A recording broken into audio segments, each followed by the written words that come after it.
Times people have asked me about cement boats. Well, here's a cement boat that was here at this marina during Hurricane Newton. It was on the lee side.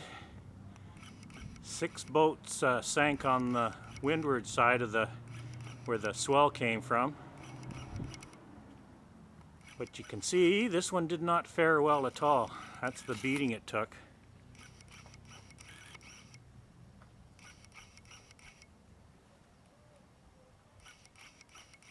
I think it also caused some damage to a boat next to it, or pulled the dock over or something, I don't know. I was over in another marina during that hurricane. It was only a Cat 1, barely a Cat 1, but they got a swell, about a 5-foot swell, I'm told, that came into Guaymas here because of the way the bay is configured. So they also got a swell at Marina San Carlos that took out R and S docks. But at Marina Real, we were well protected and no swell. We just had wind and rain. Oop, just about tripped there. So you can probably get a good deal on this one if you bring your trowel and a few buckets of cement. No idea what they're going to do with it. It should be just salvaged out and scrapped out, I guess. I'm not a big fan of cement boats.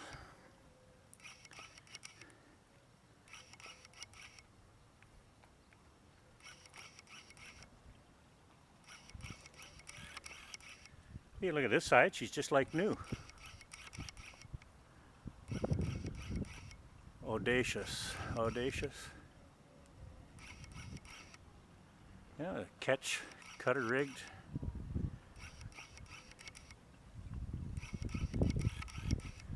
No idea what's happening with this one.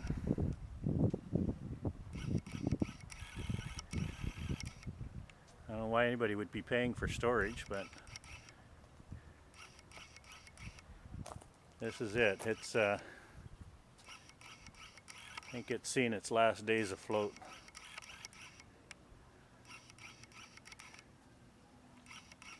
I'm not sure if it's sunk either. I'm not too sure. I'd have to ask whether it was on the bottom. I kind of doubt it.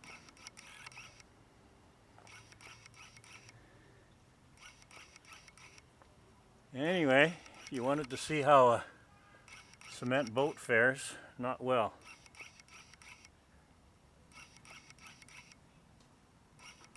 Not well at all.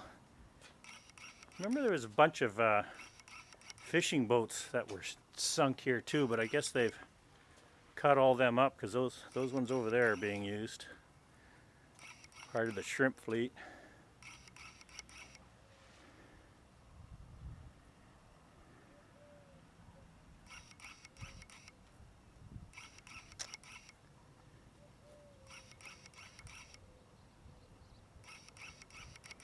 That's it. Don't buy a cement boat.